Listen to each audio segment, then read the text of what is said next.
Hello and welcome to the Craft Beer Corner. Today's episode ought to be a really fun one.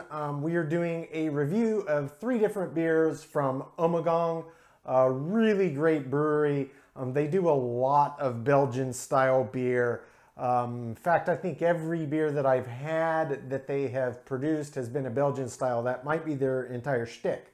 Regardless, we've got 3 beers by Ommegang. I have never had any of these before, so I am personally really excited to jump in.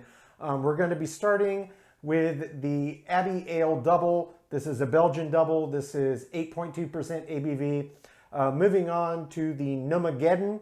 This is a blonde ale, Belgian strong golden blonde ale, 9.5% ABV. And then finally moving on to the Brunetta, which is a Flanders Oud Bruin, which is Flemish or Dutch for Oud Bruin, and it is a sour ale, 5% ABV on this one. So all 3 of these ought to be really big, intense beers. I'm really looking forward to them. The double is going to be a bit different than the Belgian Strong Gold, and then of course the Oud Bruin, the sour, is going to be completely different. So this ought to be a really interesting peek at 3 beers from Ommegang I've never had. Very good brewer. I've probably had 10-15 different beers that they've produced over the years, and every one of them have been exceptional. So I'm really excited to try these 3 today. And we'll jump right in, starting with the Abbey Ale Double.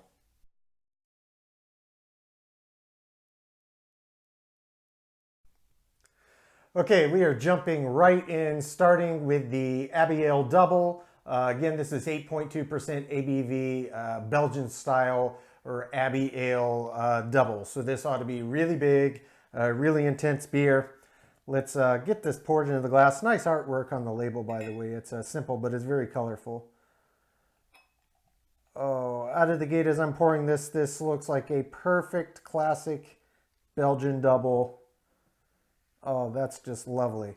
Right, I don't want to get the whole thing in there because that head's really starting to form. That's fine. I'll let that settle just a bit.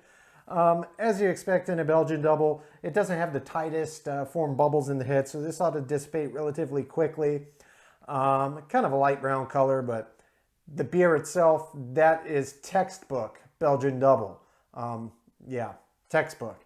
Let's give it a sniff. Smells like a classic Belgian double as well, I can tell you that. Really big, really malty aroma that just whacks you right in the face. It has this slight sweetness to it and this slight boozy quality to it. This is textbook for a Belgian double. It has rich, ripe fruit, plums, raisins, dates, really rich, dense. That's the aroma. That's the color. This is looking like a classic textbook Belgian double. Let me go ahead and finish topping this off. All right, and then we'll dive right in and see what this tastes like.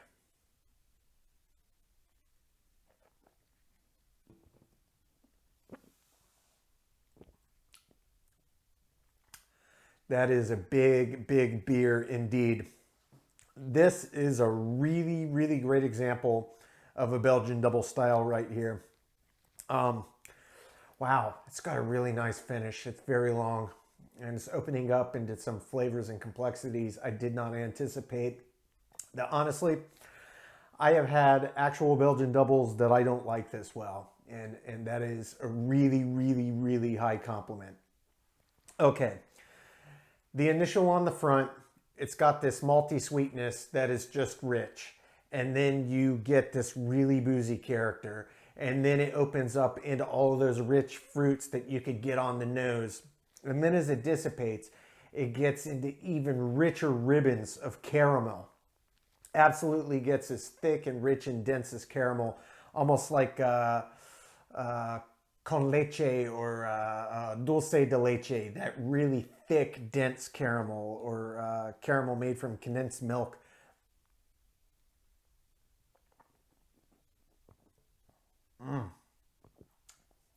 Oh, that is so good. That is so good and ridiculously complex. Wow, that's such a nice finish. Ommegang you nailed it with this one. Absolutely, they nailed it with this one. Wow. I'm really rather blown away by this. Belgian doubles are a fantastic style in my opinion. I like how big and bold and in your face they are, and just the layers of complexity and the stupid long finish. And this is checking off all of the boxes. I would say this is as close to a perfect Belgian double as I could think of. This is fantastic beer. I will come back at the end and give it the full score, but before I even get there, I can tell you this is going to rank very, very high on the list indeed. This is an exceptionally well done example of a Belgian double. Bravo, Ommegang. Next up is going to be the Gnomegeddon. That's the Belgian Strong Golden Blonde Ale. That one's the highest ABV of the bunch at 9.5%.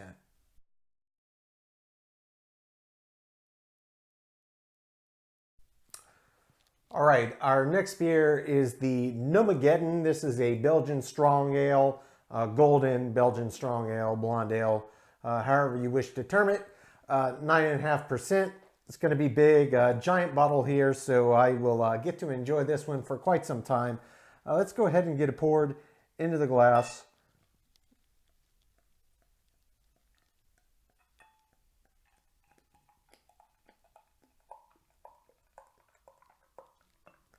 So far, so good. It's getting a nice head without being overdone. And obviously, I'm not going to be able to get the entire bottle in this little 12-ounce goblet. So we're just going to let that settle for a minute. And while doing so, take a peek at it. Yeah, that looks like a picture-perfect classic Belgian Golden Strong Ale.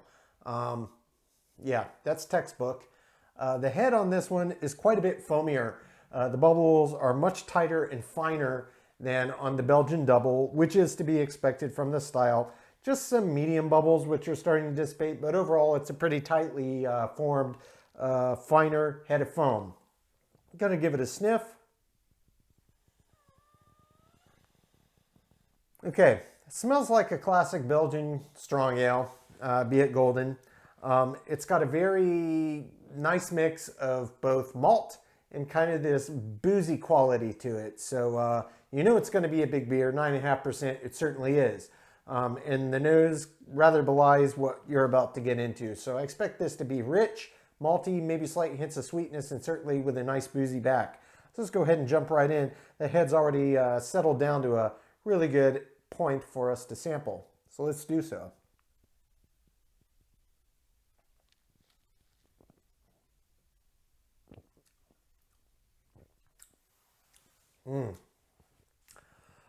Yeah, that's really nice. Oh, that's really nice. Ommegang, you're 2 for 2 today. Okay. Golden Belgian Strong Ales are legitimately one of my absolute favorite styles of beer in the entire world. There's just something special about them. It's hard to put into words. You have to experience them to kind of understand what I'm going on about here. The layers of flavor and complexity that come with the territory of this beer style, it's very unique and it's unlike kind of any other beer.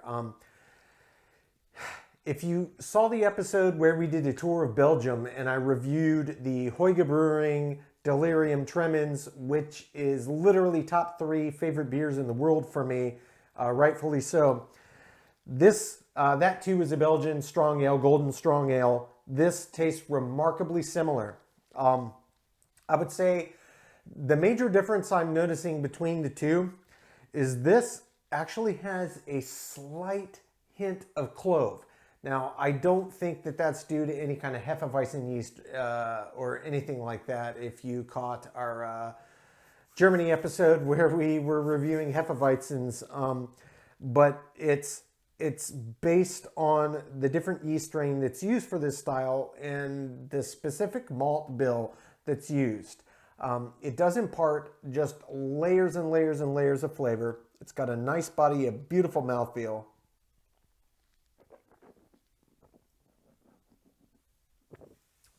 Oh, that's just ludicrously complex. To say that the finish is long is an understatement, and it's just layers of flavor. I can tell you, up front, I'm getting fruit. And I would say even much more so than in a classic German Hefeweizen, where people will most often say cloves and occasionally they'll say banana. Banana is the major fruit that comes through in this beer, and it is such a pleasant experience in this beer as a whole package. It's wonderful, it's warming, it's boozy without tasting overly boozy, but you still know you're having a big, bold Belgian strong ale, and it's just got ripe bananas. I mean, I'm not kidding. Ripe bananas. It comes through in this beer, and it's just fantastic. It is such a unique flavor profile, and it's all due to the various esters that come in the beer during the brewing process. Beer is such a complex drink, and even the same the same beer that's brewed on the same equipment on a different day is going to come out differently. No matter how good your quality control is, it's an organic process. And you won't always have this same amount of esters that let this banana flavor get imparted, but it's just so stinking pleasant in this.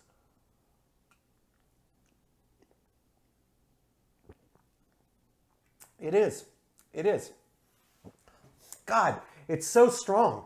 It's a mouthful of ripe bananas and maybe a twinge of apricot in the back and like a peach cobbler. This is unbelievably good. I wish you could taste this. I truly, deep down in my heart, I do. To just hear me talking about this, and maybe you think I'm off my rocker. I haven't lost my mind. I promise you. This specific Belgian Golden Strong Ale that Ommegang has brewed, the Gnomegeddon here, is very strong with fruit. And it's bananas, and it's apricots, and it's peaches, and it comes in abundance. And it still has this nice, warm, boozy quality and back to it. The mouthfeel is silky smooth. It's got a nice medium heavy body, which you'd expect from a 9.5% ABV beer. It's got a lot of fermentables in it. That's what boosts that ABV up. The head and retention, I've still got some in there, and this is actually really quite perfect for the style. The balance is incredible. Nothing overshadows anything else that's playing in here, and I absolutely love this. I mean, I absolutely love this. I've never had it before, and I'm in love. I'm not going to lie. I am in love with this beer. It is that good. I highly, highly recommend it. If you're a fan of the style, if you've never tried a Belgian Strong Ale, Golden Strong Ale, I've done a few on this channel, and this is equally as good as the Oud Brewing's Delirium Tremens. This beer just made it into my top 10. It could be into my top 5 favorite beers I've ever had in my life. It is that freaking good. I'm not kidding. This is incredible. I will come back and get the full rating at the end, but for now we're going to move on to our final beer of the day. That's the Brunetta, the Flanders or Flemish Oud Bruin, which is a sour ale, and that one's 5%. So we'll move on to that one next.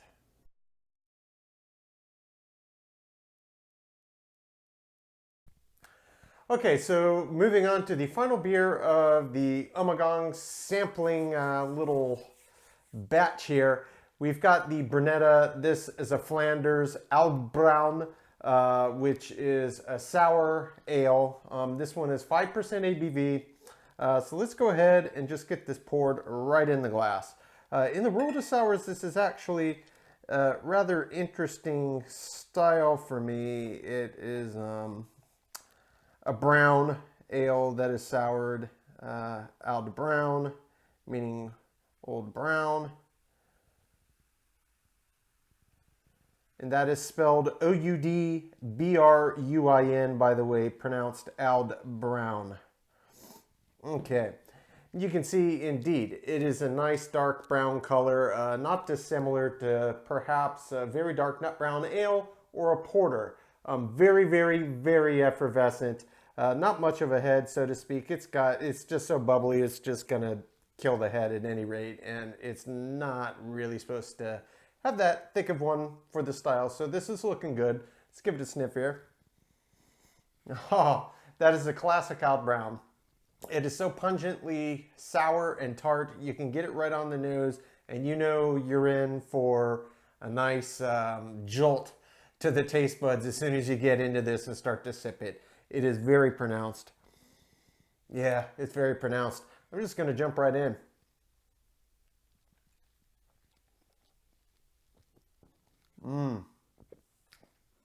Oh, absolutely.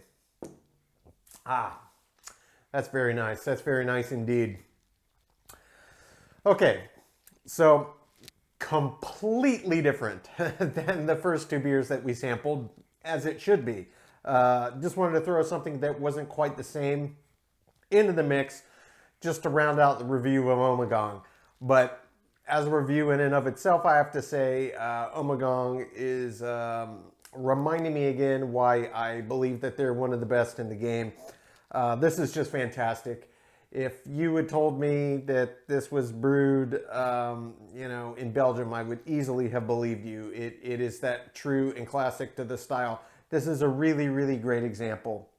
The aroma is pungently sour and tart. I mean, it just reeks of sour and tart in a good way. In a good way. Taste. It's a classic Flemish Oud Bruin. It really is. It's got a nice malt backbone to it too. It's not just all about the sour. It's got a nice malt backbone to it too. And the way that it finishes is very classic, indicative of the style. It's not dissimilar to a Saison or a Berliner Weisse, where it dissipates into these kind of like buttered toast and bread crusty kind of notes on the back, and has a slightly brutish, dry quality to it. It's very akin to that, and it's very, very enjoyable indeed. The reason that I like this as a base for the sour style is because of the extra roasted malts in there. It just adds a little more substance and a little more backbone. It's actually got a bit of a body to it, and it's got a nice mouthfeel to it. Quite effervescent and light, but it's got some substance.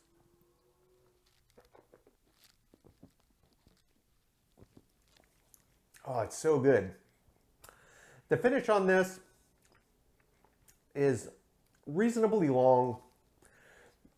Really, you get the big punch of sours in the first third, and then it dissipates very quickly, and then it kind of opens up into more of the fruity accents that you get from the beer. Grapes come through quite heavily in here, almost fresh berries as well. And then that's probably for about, I would say 60-ish%. So we go 30, 60, and then the final 10 is where it opens up to let you get those nice dry kind of toast and bread crusty elements that come through on the very back end. And then as it finishes, it's just another little whisper of fruit and a little sour tart kiss on the end. It really is lovely. It's a wonderful style of beer. If you've never tried Oud Browns, they're not the easiest beer to find on tap unless you're in a market that has a really, really excellent selection, but you can find these reasonably readily in the bottle at a good store that has a decent selection of craft beers. Total Wine for sure. I am almost positive that's where I picked this one up, was Total Wine. So if you have one of those near your marketplace, I'm certain, even if they don't have the Ommegang Brunetta, you will find some Oud Browns and other related beer styles. But it's great. It was a really nice mix-up to round out our Ommegang sampling here. I have loved every minute of it. Now I'm going to come through and we'll go and get the final ratings on all three beers. And I'm going to sip this one while I get my ratings drawn. I'll see you back in a few.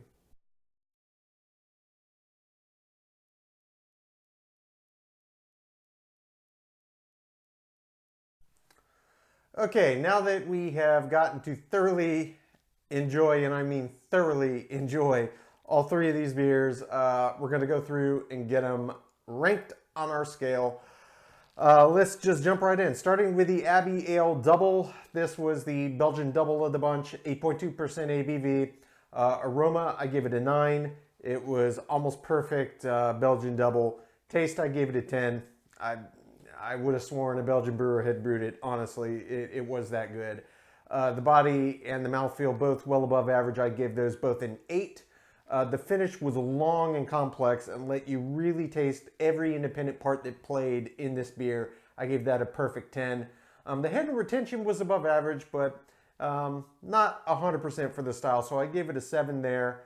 And then really we're just knocking out home runs with 10s to finish out the rest. So appearance, balance, my personal feeling, intangibles, subjective score category, and an example of the style, all perfect 10 out of 10s. So that brings the grand total on the Abbey Ale Dubbel to 92 out of 100. Very, very, very high score, and this is a beer I absolutely highly recommend. Moving on to number 2, the Gnomegeddon. This is a Belgian golden strong ale or blonde ale. 9.5% ABV on this one. This was the highest ABV of the bunch. This beer absolutely blew me away. And I thought on it much after I ranked it and as I was still experiencing it, because it's a very large bottle. So I got to drink a lot of it. And this is easily into my personal top 5 best beers I've ever had in my life, and I've had thousands of them. So that's really saying something. This beer is special, and I mean that in every sense of the word. This is a very special beer. If you can get your hands on this, I absolutely recommend you do it. In fact, you would be foolhardy to pass this up if you had the opportunity to get your hands on it. Even if you're not that interested in the style, if you are, it's a slam dunk. Grab it. You won't be disappointed. If you don't know the style or you're just getting into, this is a very unique and interesting beer. But without further ado, the ratings. Aroma, perfect 10 out of 10. Taste, perfect 10 out of 10.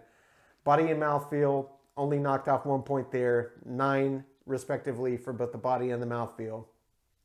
The finish is the lowest ranked category on this one, and that's still an 8 out of 10.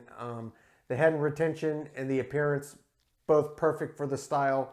The balance, I gave it a 9, incredibly well balanced. And the final 2 categories get perfect 10s out of 10, feeling and intangible and example of the style. That brings this up to a 95 out of 100, which I'd have to double check my spreadsheet, but I think that might be the highest rated beer that I have reviewed to date. And I stand by this, that this is one of the best beers I've ever had in my life. It is absolutely incredible. Ommegang has an absolute home run on their hands with this beer. This is such a great example of the style. Yeah, I mean, forget the style. I mean, it is. But even if you're not that interested in the style, etc., just as a beer, for what this beer is, it is that incredible. I highly, highly, highly, highly, highly, highly recommend you attempt to get your hands on this. It is a special, special beer.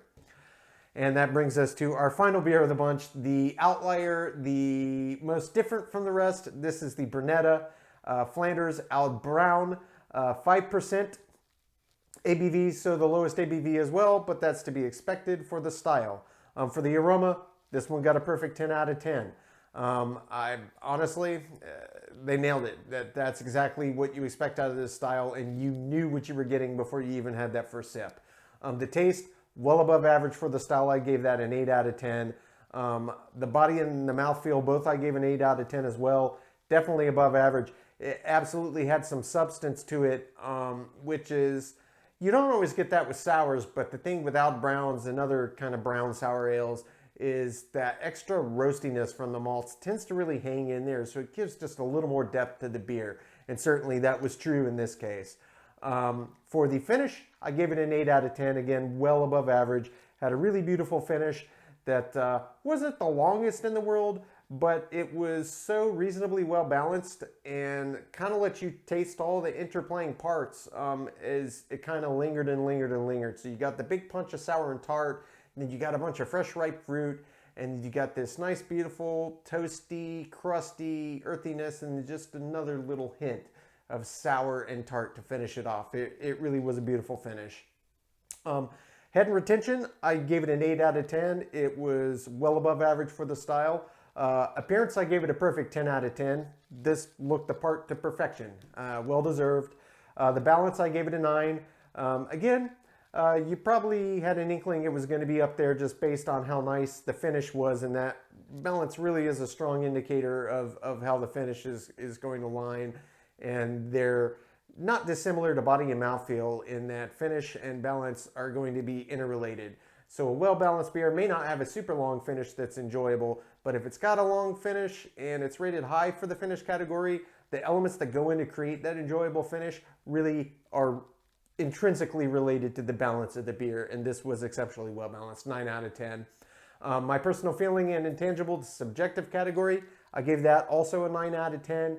And then finally, as an example of the style, I gave it a 9 out of 10. So that brings the Brunetta Oud Bruin to a grand score of 87 out of 100. So, Ommegang, 3 different beers from the same brewery, all different styles, 2 a little more closely related than the other, but all 3 of them well above average beers. Ommegang's a brewery. I have never had a bad beer that they've brewed. You can't find them readily in every market, but if you're near a big city, you should be able to find some. I recommend all 3 of these. This was a beautiful Belgian double. This was one of the best Belgian strong golden ales I've ever had in my life. And this was a wonderful example of an Oud Bruin. All 3 of these beers, absolutely fantastic. I do recommend all 3. You cannot go wrong with these. If you're into any of these styles or just looking for some new beer to experience, all 3 of these I would put on my list. Well-deservedly so. Bravo, Ommegang. Killer beers right here. That's an absolute fact. They're all just fantastic. With that wraps us up for this really enjoyable review. I hope you learned something. I hope I maybe gave you some information to start thinking about stuff you might want to be looking for in the marketplace. And hopefully you learned a little something and found it at least mildly entertaining, minimally. Aside from that, as always, we appreciate you tuning in. Like, comment, subscribe. I'll be tracking and responding to any comments as long as I can within reason until they start filling up too much. But definitely like and subscribe. That helps us as we're growing our channel and will help other people find us. And certainly if you have another beer lover, a fellow craft beer connoisseur that you think they get some value out of this, by all means feel free to share that link. And if you want to be in the loop when all of our newest reviews and episodes drop, you can click the notification bell and you will get notified as soon as our next upcoming episodes go live. And until next time, keep it beer, keep it craft. We'll see you on the next one. Cheers.